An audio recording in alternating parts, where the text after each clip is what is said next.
Our next topic is Algebra 2. Algebra 2, the theme of course is patterns and algebra. So Algebra 2, the concept there is, in our Algebra 2, where is Algebra 2? The learner, the competence there is, the learner understands and uses, sorry.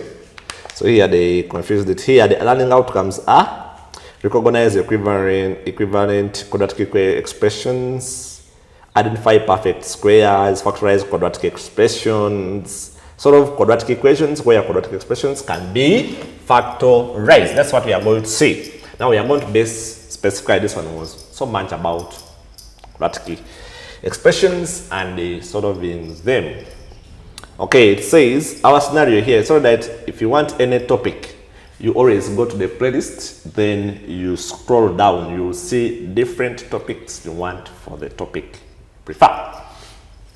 So your friend plans to construct a small rectangular flower garden with an area. He wants the sides of that and that, but is struggling to find the area of the garden and the length of the fence required to enclose to avoid being built. So that's they are giving us the area of a rectangular garden. So you can start by summarizing what you have. So once you construct a rectangular garden, this is now our garden. They are giving us the area of 2x minus 1. Now this is the area we have, meters squared. The sides are x plus 3. Then here we have x minus 3. All these are in meters. But this is struggling determining the area of the garden and the length of the fence required to enclose the garden to avoid being spoiled. Maybe people are praying around the garden. So help him capture the area and length needed to enclose the farm. So now our task is to help him because he wants specific dimensions. Maybe he wants x, this side to be x plus this, then this to be less by 3. So this is the area. So what we know that? We know that we start with what we know. What do we know? We know that length times width is equal to the area of a what? Of our triangle there. So area equals to length times width. What is our length? Is x plus 3. Then our width is x minus 3 equals to 2x minus 1. Our area. Now here you can see, here you have to identify the difference of two squares. From here now you can go to the reverse. If you cannot do that, then you can go on to expand slowly. But here you can name this, that is the difference of two squares where you have x squared minus 3 squared equals to 2x minus 1. If you don't know the difference of the squares, please first go to the playlist, tap quadratic equations, we'll see the difference of two squares explained in details. But for now, we assume that people know it because it's quite common. So all you can say, the first bracket multiplies the second bracket. So this will be x squared minus 9 equals to 2x minus 1. So now I correct like terms, I bring everything this side. I bring this side, I have now x squared. Now minus 2x. This I have now minus 9. Now plus 1 equals to 0, which is x squared minus 2x minus 8 equals to 0. Now, this is factorizable. You can check. Then we factorize it. We have x squared minus 2x minus 8 equals to 0. What are the factors? We said you just come here and you look for factors. We have 1 and 8, 2 and 4.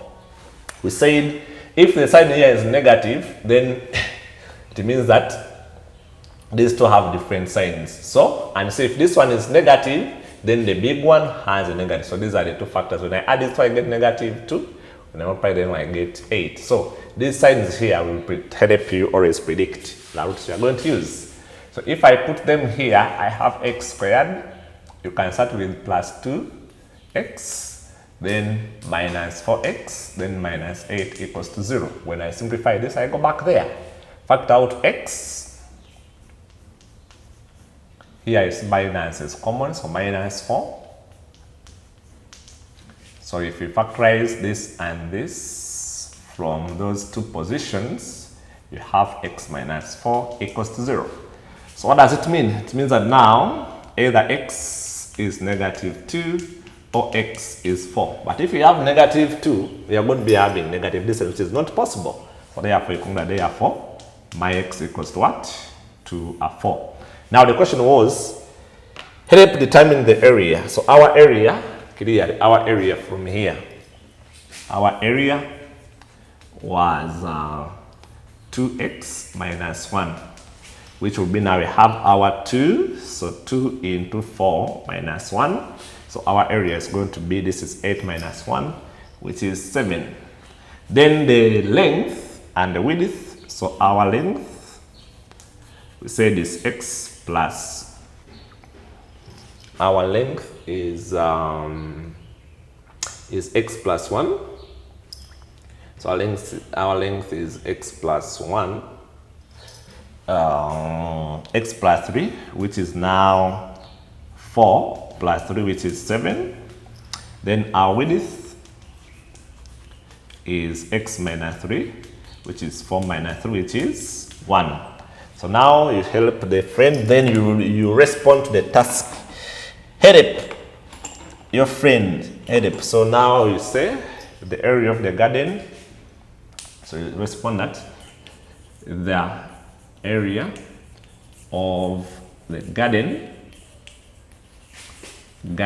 is 7 meters squared, units, and the length of the fence required, needed. A length of the fence, it means that now they are asking for the perimeter. How do you get our perimeter? You come here now and you get our perimeter. Our perimeter is 2 into L plus W, because length of the fence is what is going to enclose everything here. Length of the fence. So in simple terms, they wanted us to get a perimeter. What's our perimeter? You have now 2. Our length is 7 plus 1. This will be 8 times 2, that is 16 meters. And the fence, has, okay, let us say, just say has a length of 16 meters. There we go. This was just, it wasn't bad, but anyway, you just make, sometimes you need to make the question entertaining. That's why I included perimeter, but it wasn't in the learning outcome. So that is, by the way.